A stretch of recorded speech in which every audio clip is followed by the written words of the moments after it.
গড়েশ্বৰৰ ঢেপাৰগাঁৱত ব্যাপক নিৰ্বাচনী প্ৰচাৰ ইউপিপিএলৰ সমষ্টিটোৰ দলীয় প্ৰাৰ্থী বিপুল বসুমতাৰীৰ হৈ প্ৰচাৰ অভিযান দলটোৰ মুৰব্বী প্ৰমোদ বড়োৰ পৰিষদ দখলৰ লক্ষ্যৰে সমষ্টিয়ে মাৰাথন প্ৰচাৰ চলাইছে প্ৰমোদ বড়ো নেতৃত্বাধীন ইউপিপিএলে। আমি পোনপটীয়াকৈ সেই স্থানলৈ যাবলৈ বিচাৰিছোঁ। আমাৰ জ্যেষ্ঠ সাংবাদিক মুছাদ্দিক হুছেইন আছে।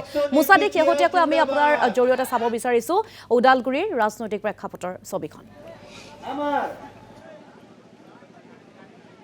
নিশ্চয়কৈ ঋতু বিটিআৰ নিৰ্বাচনলৈ মাজত মাত্ৰ আৰু কেইটামান দিন বাকী, আৰু এই কেইটামান দিন বাকী থকাৰ অৱস্থাতে প্ৰতিটো ৰাজনৈতিক দলে ব্যাপকভাৱে আচলতে যি নিৰ্বাচনী প্ৰচাৰ, সেই নিৰ্বাচনী প্ৰচাৰ অব্যাহত ৰাখিছে। আৰু এই মুহূৰ্তত মই উপস্থিত আছোঁ আপোনাৰ গড়েশ্বৰ সমষ্টিৰ ঢেপাগাঁৱত এই ধৰণে আজি ইউপিপিএলৰ এখন বিশাল নিৰ্বাচনী সভা অনুষ্ঠিত হয়, য'ত আচলতে বিটিআৰ প্ৰধান প্ৰমোদ বড়ো ডাঙৰীয়া আছে। মই সামগ্ৰিকভাৱে দেখুৱাইছোঁ এই দৃশ্য। আৰু বিপুল বসুমতাৰী হৈ আজি এই নিৰ্বাচনী সভাত ইতিমধ্যে ইয়াৰ কেন্দ্ৰীয় সমিতিৰ বিষয়ববীয়াসকল আহি পাইছে, আৰু কিছু সময় পিছতে ইয়াত আহি উপস্থিত হ'ব প্ৰমোদ বড়ো ডাঙৰীয়া। মই পোনে পোনে আচলতে লৈ যাম এইবাৰ আচলতে যিগৰাকী প্ৰাৰ্থী, বিশেষকৈ এই সমষ্টিটো যোৱাবাৰ এই গড়েশ্বৰ সমষ্টিটো আপোনাৰ ইউপিপিএলৰ দখলতে আছিল যদিও কিন্তু এইবাৰ আচলতে প্ৰাৰ্থিত্ব চেঞ্জ কৰি বিপুল কুমাৰ বসুমতাৰীক তেখেতক প্ৰাৰ্থিত্ব প্ৰদান কৰিছে। পোনে পোনে তেখেতৰ ওচৰলৈ গৈছোঁ। এইবাৰ আচলতে বিশেষকৈ এই সমষ্টিটোত প্ৰায় ৮২,০০০ ভোট আছে। এই ৮২,০০০ ভোটে আচলতে নিৰ্ণয় কৰিব কাক ভোট দিব। এইবাৰ এই সমষ্টিটো পুনৰ আপোনালোকৰ দখলত ৰাখিব পাৰিবনে?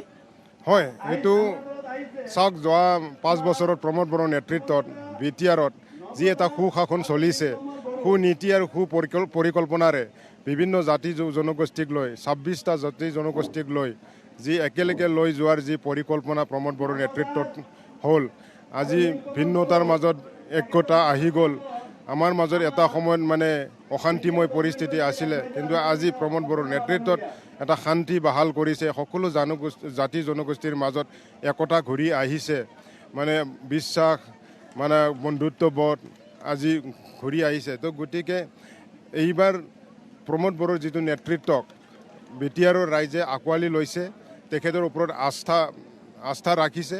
তো গতিকে এইবাৰ বিটিআৰত বা এই গড়েশ্বৰ সমষ্টিত ইউপিপিএল দলক ৰাইজে বহুত আঁকোৱালি লৈছে। গতিকে আজি দিনক দিনে ইউপিপিএলত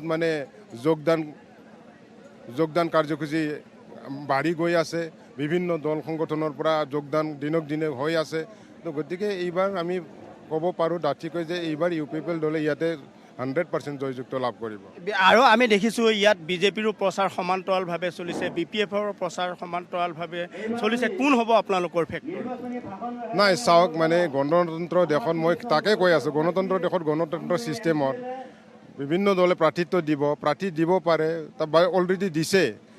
মই এটা কথা কৈ আছোঁ কি ইউপিপিএল দলে বৰ্তমান বিটিআৰত ইমান শক্তিশালী দল, বা আমাৰ গড়েশ্বৰ সমষ্টিত ইমান শক্তিশালী দল, আমাৰ ঘৰ এতিয়া ইউপিপিএল হৈ আছে, গাঁৱে চুপাই ইউপিপিএল হৈ আছে।